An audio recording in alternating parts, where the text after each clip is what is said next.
ए compound D C8H8 है guys ये O upon treatment with alkaline solution of iodine gives a yellow precipitate.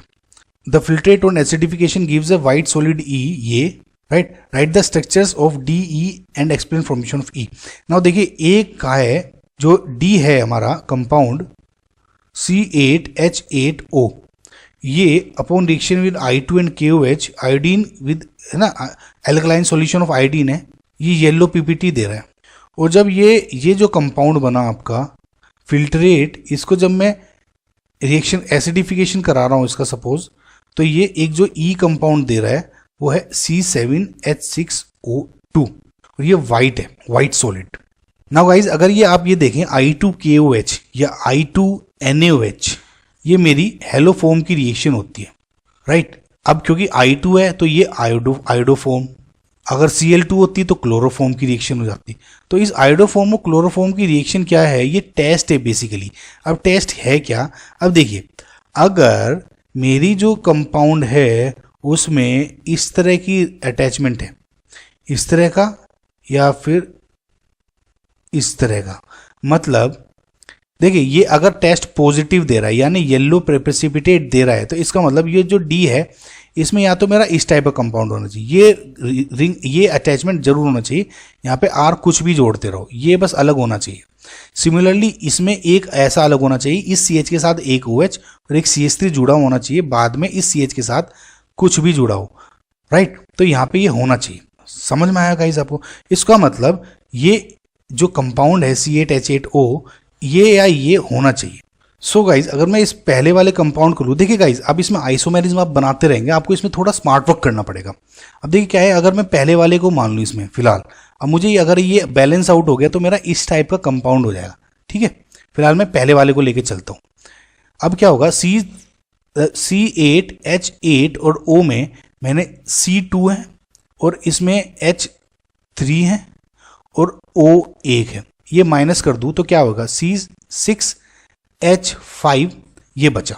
अब ये अगर C6H5 आपने देखा तो देखते आपको ये रिंग याद आनी चाहिए राइट. समझ में आ गया आपको, ये रिंग नजर आना चाहिए. तो CH3 C double bond O मैं यहाँ पे ये रिंग जोड़ दूंगा तो मेरा ये कंपाउंड हो रहा है, बन रहा है. लेकिन अगर उस केस में आप देखेंगे तो उस केस में नहीं बनेगा राइट. नाउ अब ये तो मेरा हो गया D, इसका रिएक्शन हुई येलो PPT बनी में कन्वर्ट हुई होगी.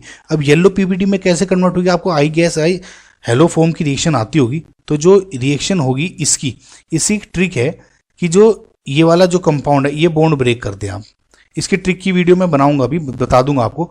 देखिए क्या होगा, इसकी ट्रिक क्या है, ये बॉन्ड ब्रेक कर दें, इस वाले का तो हेलोजन बना दे. जो ये येलो है वो ये है कि जो CH3 है इस वाले का तो आपने हेलोजन बना दिया, ये सॉरी जो हेलोफोम बना दिया यानी CHI3, इस वाले का हेलोफोम बना दिया. और इस वाले का आप एसिडिक सॉल्ट बना दें. कैसे, ये वाला जो बॉन्ड है राइट, और इधर C डबल बॉन्ड O है और O नेगेटिव मान लेता हूं मैं. ये ट्रिक है, डायरेक्ट आप वैसे रिएक्शन आप डायरेक्ट भी यूज कर सकते हैं, लेकिन हमेशा क्या करें, जब भी ऐसा हो ना कंपाउंड, आपको क्या करना है, हमेशा ऐसे ब्रेक करना है. सिमिलरली अगर CH3 CHOH वाला ये कुछ रिएक्शन होती ना, तो इसमें क्या करें, ये वाला बॉन्ड ब्रेक कर दें राइट, CH के बराबर जो फिक्स है. तो यानी ये हेलोफोम बना देगा CHCl3 या CHI3, और जो ये है एसिडिक सॉल्ट में कन्वर्ट हो जाएगा. आई होप समझ पा रहे होंगे आप राइट. तो ये मेरा इसमें कन्वर्ट हो गया CH3 CHI3, और ये क्या हो गया आपका येलो PPT राइट. नाउ अब मुझसे इससे कहा है कि जो ये इसकी रिएक्शन हो रही है इसको एसिडिफाई करा दिया मैंने. अब इसको एसिडिफाई करा दिया तो देखिए गाइज H आयन है, H आयन इसमें एक ही सॉल्ट है, तो ये क्या बन जाएगा, बेंजोइक एसिड, नेगेटिव H यहाँ जुड़ जाएगा राइट. थोड़ा सा गंदी राइटिंग होगी गाइज, आई होप आपको समझ में आ रहा होगा.